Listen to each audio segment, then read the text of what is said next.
Le message de la sainteté et de la justification te prépare à ta mort en Christ, à l'enlèvement et à la vie éternelle. Mes bien-aimés, nous ne sommes pas éternels sur la terre. Nous allons un jour mourir. Chers frères et sœurs, aimez la sanctification, aimez la discipline, aimez la consécration. Si tu mènes une vie de sainteté et tu mènes une vie de consécration, même si tu ne cherches pas la gloire viendra. Même si tu ne cherches pas la gloire de Dieu viendra. Il y a des endroits, si je vais, je sais seulement que je suis sous une forte onction et sous une forte gloire. Et je m'assieds à un endroit. Je sais ce qui va se passer à cet endroit. Pourquoi? Lorsque tu as le parfum de Dieu et tu dégages la sainteté, l'atmosphère spirituelle sait que tu es là. Vous forcez trop les choses. Vous vous battez à vous combattre les uns les autres. Vous perdez le temps. Combattez le péché dans vos vies.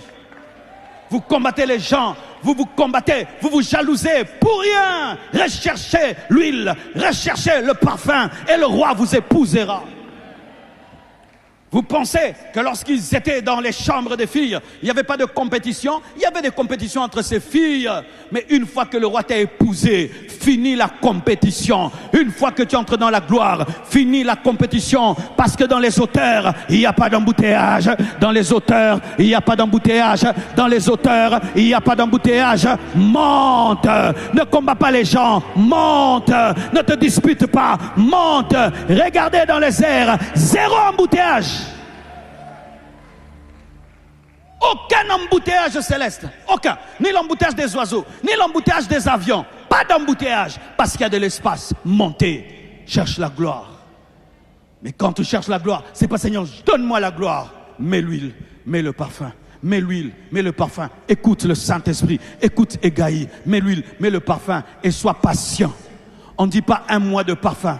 12 mois, soyez patient pour vivre la gloire. Vous allez toucher les fétiches, soyez patient, soyez patient, soyez patient. Aujourd'hui, nous avons combien d'années dans le ministère? Combien d'années dans le ministère, mes frères et sœurs? Et je vois des gens qui à peine commencent, ils veulent tout directement. Tu vas toucher les fétiches, tu vas toucher les fétiches. Ce n'est pas parce que tu as fait 3 mois dans la chambre du roi et qu'on ne t'a pas présenté le roi que le plan est éteint. Non, tu es en préparation. Esther, tu es en préparation. Oh, j'aimerais parler à toutes ces jeunes filles qui se sanctifient, qui craignent Dieu. Mais tu vois autour de toi, rien ne marche. Oh, mes frères, mes sœurs, utilise le parfum. Continue à utiliser le parfum. Continue à adorer. Continue à prier. Continue à mettre l'onction, à pratiquer la parole. Ton Assurus viendra. La gloire de Dieu viendra. La destinée s'accomplira. Même si ça tarde, attends. La prophétie s'accomplira. La prophétie s'accomplira. Touche 5 personnes. Dis-lui, la prophétie s'accomplira. Attends, attends, dis à ton voisin, attends. Dis-lui, attends. Dis-lui, attends. Oh, donne-moi la main. Est-ce qu'un homme peut parler en d'autres langues? I feel anointing. I feel power. I feel glory. I feel fire. Yeah. Lorsque même nous lisons Acte 2, versets 1 à 4, parlant de la Pentecôte, quel est le secret de la Pentecôte? La sanctification. Ils se sont mis à part dans la chambre haute. Ils ont fui le péché parce que lorsque vous quittez la vie de tout le monde et vous allez habiter une chambre, ça vous sanctifie. Vous n'êtes plus dans les critiques, vous n'êtes plus dans les doutes. Les gens ne vous oppressent pas. Ils étaient dans la sainteté. C'est alors que la puissance est venue sur eux. Oh.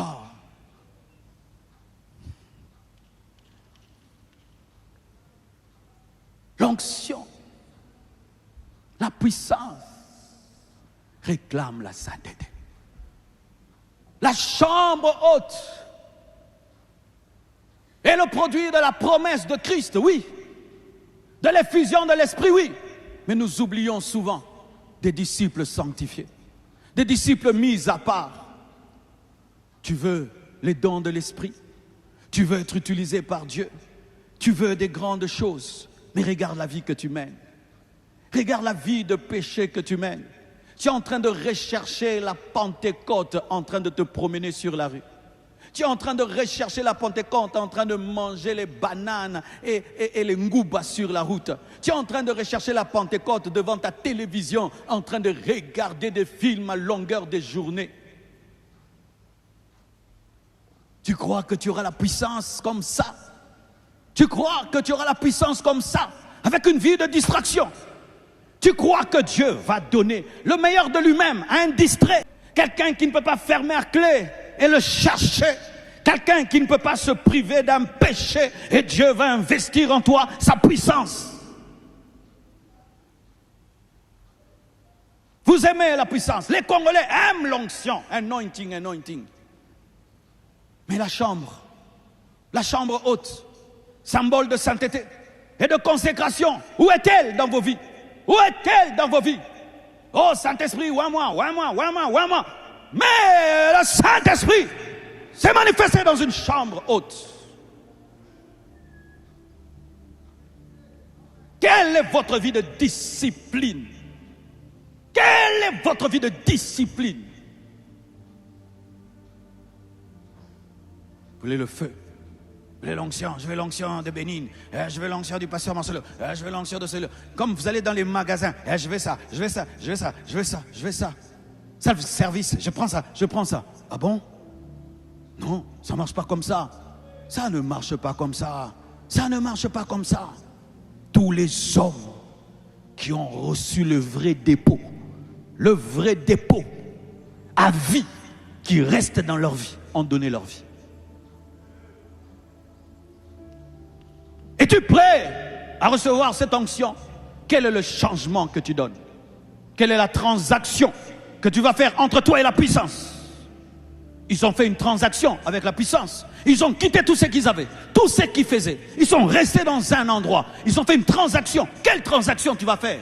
Tu veux garder la vie que tu as, mais tu veux que l'onction augmente. Tu veux mener la même vie, mais tu veux que l'onction augmente. Tu veux garder la même discipline, mais tu veux que l'onction augmente. Tu veux continuer à mener une vie terre à terre, mais tu veux que l'onction augmente. Seulement parce que tu as touché un homme de Dieu, parce qu'un homme de Dieu t'a imposé les mains, et du coup ça va changer. On ne triche pas avec la puissance. On ne triche pas avec la puissance, mes frères. On ne triche pas.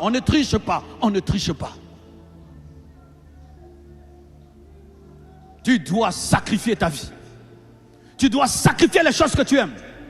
Tu dois sacrifier les choses que tu aimes, que Dieu n'aime pas. Tu dois sacrifier des choses que Dieu n'aime pas dans ta vie.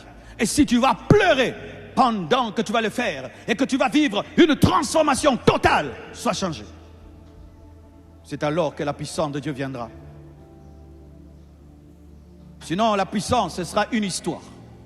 Tu en parleras. Jamais tu ne la vivras. Mes frères, voyez beaucoup de chrétiens, ils n'ont pas de puissance. Beaucoup de chrétiens n'ont pas de puissance.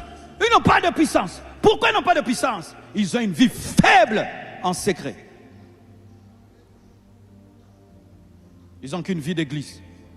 Une vie d'église. Mais dans le secret, ce ne sont pas des sacrificateurs. Dans le secret, ce ne sont pas des chercheurs de Dieu. Dans le secret, ce ne sont pas des passionnés. Dans le secret, ce ne sont pas des hommes qui meurent à eux-mêmes afin que le feu les touche. Jamais on allume le feu avec un bois qui est vert. Le bois vert, lorsque le feu le touche, ça donne de la fumée. Pour qu'un bois puisse donner du feu, il faut qu'il soit sec. Et un bois sec, c'est un homme qui est mort à lui-même. Ce sont les hommes morts à eux-mêmes qui déclenchent le feu. Arrêtez de lutter. Beaucoup d'entre nous, nous connaissons la volonté de Dieu.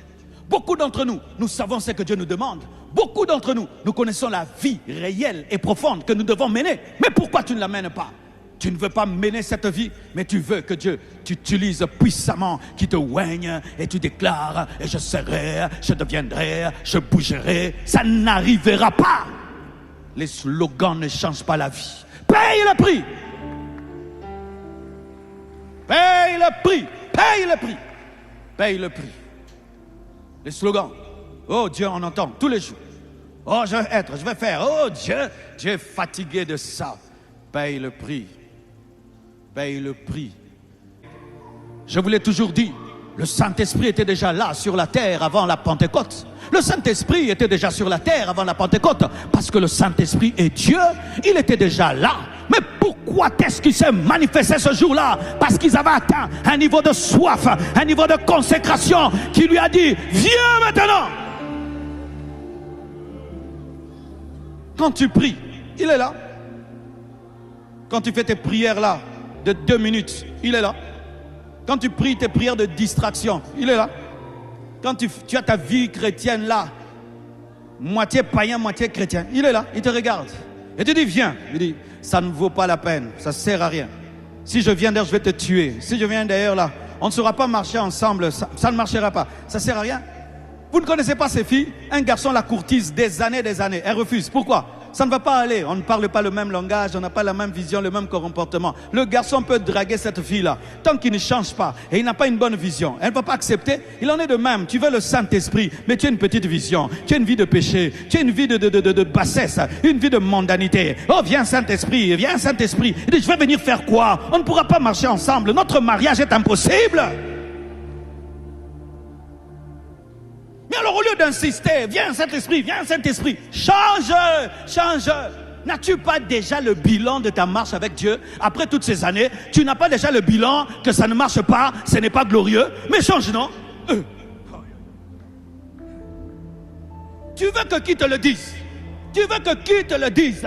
Quand tu regardes la vie des apôtres et ta vie, est-ce que c'est la même chose? Quand tu regardes la vie d'autres chrétiens, toi, est-ce que c'est la même chose? Mais quand tu vois que tu n'as pas la vie de la Bible, c'est toi qui as un problème.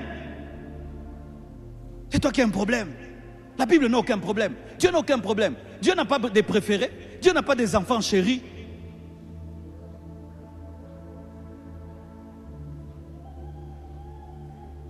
Le culte fini.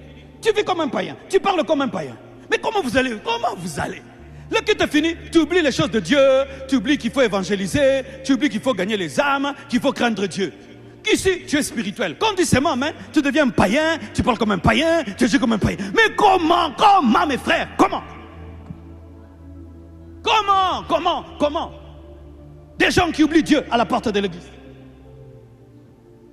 Des gens qui oublient Dieu à la porte de l'église. Des gens qui oublient Dieu, que Dieu existe à la maison. Des gens qui oublient Dieu quand ils sont en dehors de l'église. Et vous voulez Dieu.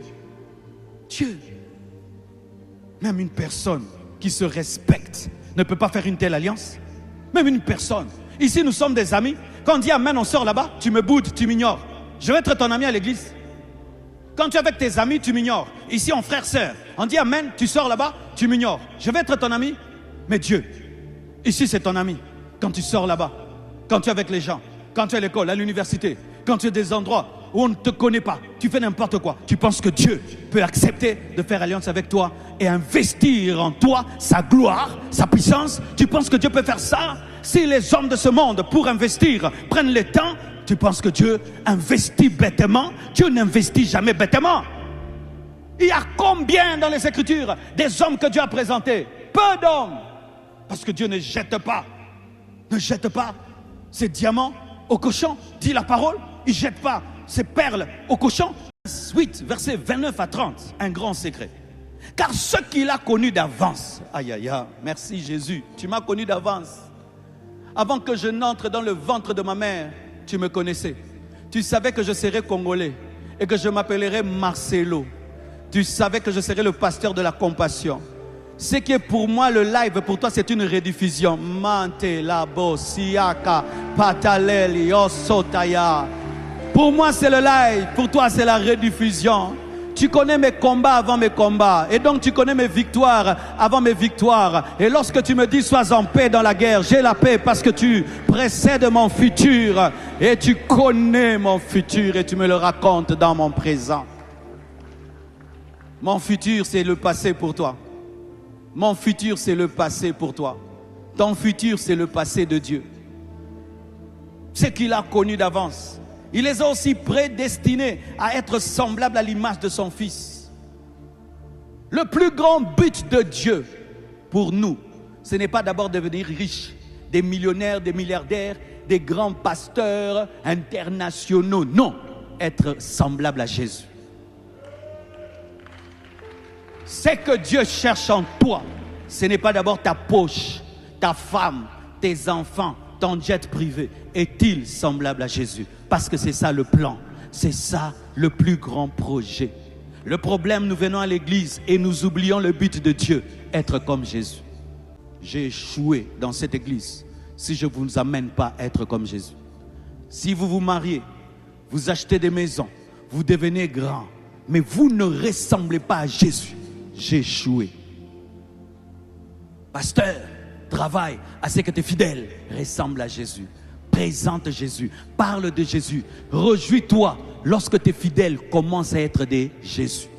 S'ils deviennent riches, ils se marient, ils ont tout, ils construisent même le temple, mais ils ne sont pas comme Jésus. C'est un échec ministériel. Car nous vous présenterons comme des Jésus à Jésus. Prédestiné à être semblable à son Fils, afin que son Fils fût le premier-né d'entre plusieurs frères. Pour être le premier-né, il faudrait que tes frères soient comme toi. Ne pas ressembler à Christ, c'est priver Christ d'une famille. Ne pas ressembler à Christ, c'est faire de Jésus-Christ le Fils unique de Dieu éternel, alors que lui ne veut plus être le Fils de Dieu éternel, il veut être le grand frère de plusieurs frères. Regardez comme les membres d'une même famille se ressemblent. Vous vivez dans le péché comme s'il n'y a que ça. Non, il y a une autre vie. Et Dieu te sanctifie pour que si tu pars, tu es dans ses mains. Tu pars, les anges sont là. Tu pars, tu es en lui. Et au dernier jour, tu ressuscites et tu vas dans la gloire. Sanctifié, justifié, glorifié. Que Dieu vous bénisse abondamment.